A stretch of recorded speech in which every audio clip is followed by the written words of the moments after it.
The process for freezing eggs is easier than most people think. The goal is to induce the ovaries to, instead of making one egg a month, to make multiple eggs. And the way we do that is we prescribe hormones that, in a sense, trick the body into producing more eggs. And so every month a woman will start the process of making a certain number of eggs, but one of those eggs wins out and ovulates. But there's always more than one egg. And so the goal is to give more hormones so that those other eggs that would have just died off in any given month have enough hormones to mature and release those eggs. So what does the process look like? Generally, women take about 10 days of injections. They're little, like, under the skin injections, similar to an insulin needle, usually in their belly or in their thigh. During that 10 or so day window when you're stimulating the ovaries, women would come in for ultrasounds and blood tests just to see how they're doing, to tweak the dose, and to find the optimal time to trigger the ovulation so that we can retrieve the eggs. At the end of that 10 days, women take a final trigger shot, and then 36 hours after that trigger shot, they come in for the retrieval of the eggs. That's done with a little bit of anesthesia, not full anesthesia, really like a twilight sleep. Women get an IV. They go to sleep for about 15 or 20 minutes. The egg retrieval procedure is done vaginally with a little needle. There's no incisions, and so the process doesn't take very long. Most women are back to their normal activities by the next day, so it's a pretty easy process. You really have to devote about a month of your time to go through the whole process, but it's really a week of being busy, and the rest of the time is preparation.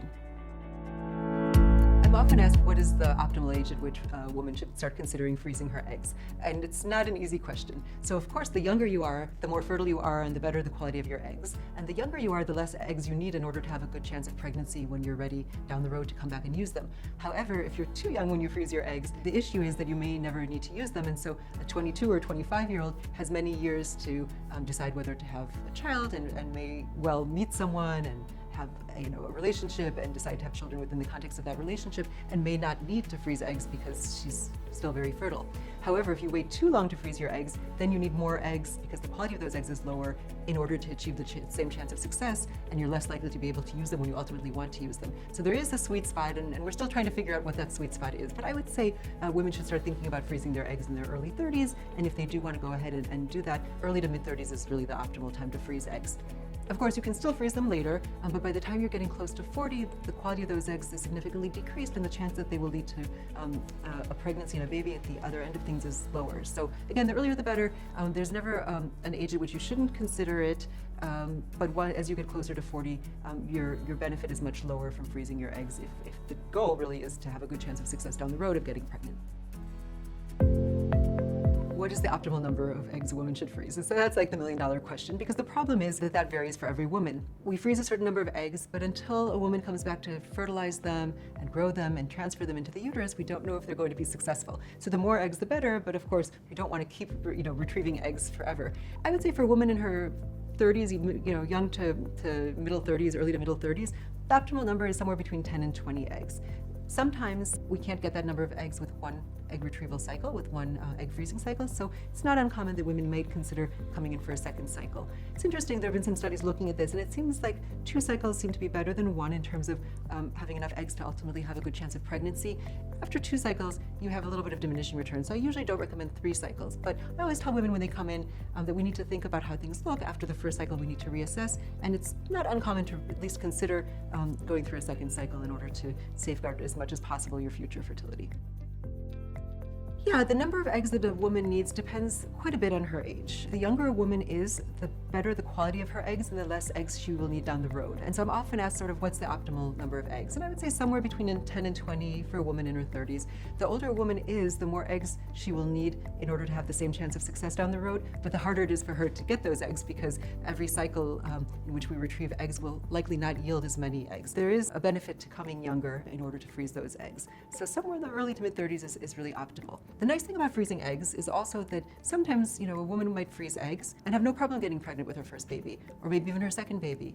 And then down the road, she's a little bit older, it's a little bit harder, and so sometimes those eggs can be used for the second or the third baby when there was really no fertility issue initially. I tell women oftentimes that your future self will thank your current self for having done this to safeguard, or at least to give yourself the best possible chance of being able to have the family that you want down the road. And if you never use the eggs, you never use them, but it's really nice to have them in case you do need them. How long can eggs be frozen? So we use a technique called vitrification, where we essentially flash freeze eggs. Vitrification comes from the word to vitrify, to turn into glass. And so we really freeze them very quickly, and in a process that does not damage those eggs. And those eggs, we think, can be frozen indefinitely, certainly for several decades. I would say longer than a woman would need to have them frozen. So there's really no life, there's no sort of shelf life for those eggs. Once they're frozen, they're in suspended animation essentially, and they sit in the freezer, and they can really be there for many, many years before they are used, and they don't become damaged over time. So really the most important thing is the age of the woman at the time that she freezes the eggs, not the length of time that they're frozen before she comes back to use them. The eggs that are frozen at a given age, so if you freeze your eggs when you're 30 and you come back to use them when you're 40, those eggs have the same risk of miscarriage that you had at 30, which is lower. You have the same risk of having a baby with a chromosomal abnormality like Down syndrome, something like that, as you had when you were 30, not at the age when you come back to use them. So really, they're much better quality than any future eggs that you'll have. Again, like you kind of stop the biological clock and have those eggs frozen, and then they're yours for the future. And it's a really nice benefit that we finally, in the last few decades, have been able to offer women to expand their reproductive lifespan.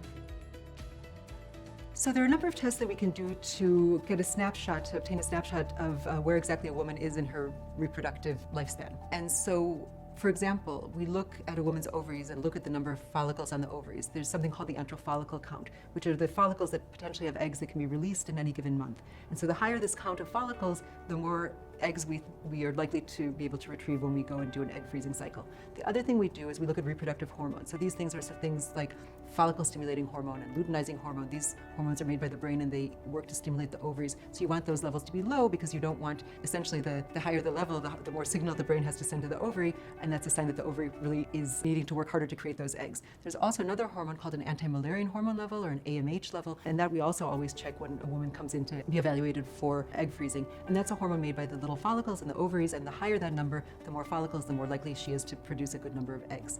The interesting thing with these hormones is that they're really just a snapshot, and so oftentimes I think that they are used perhaps erroneously. And so the fact that the hormones are normal at a given time doesn't mean that a woman's going to be fertile forever, and it doesn't really predict what the future will be because they can decline at any time.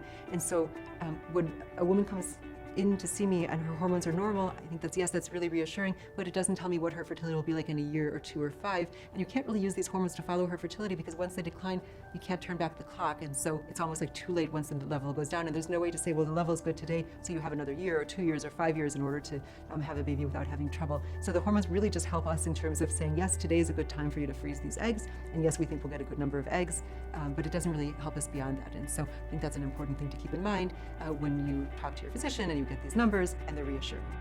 So I'm often asked where are the eggs frozen, where are they stored? So they can be stored for many years and many decades. And so they're stored in tanks of liquid nitrogen that are very carefully controlled with many backup systems and generators to ensure that nothing happens to them. They're frozen in our laboratory with our embryologist overseeing them, babysitting them as you will. You can ship them to a long-term storage facility as well, but they're frozen indefinitely in these liquid nitrogen tanks where they're safe and tucked away until they're needed one day.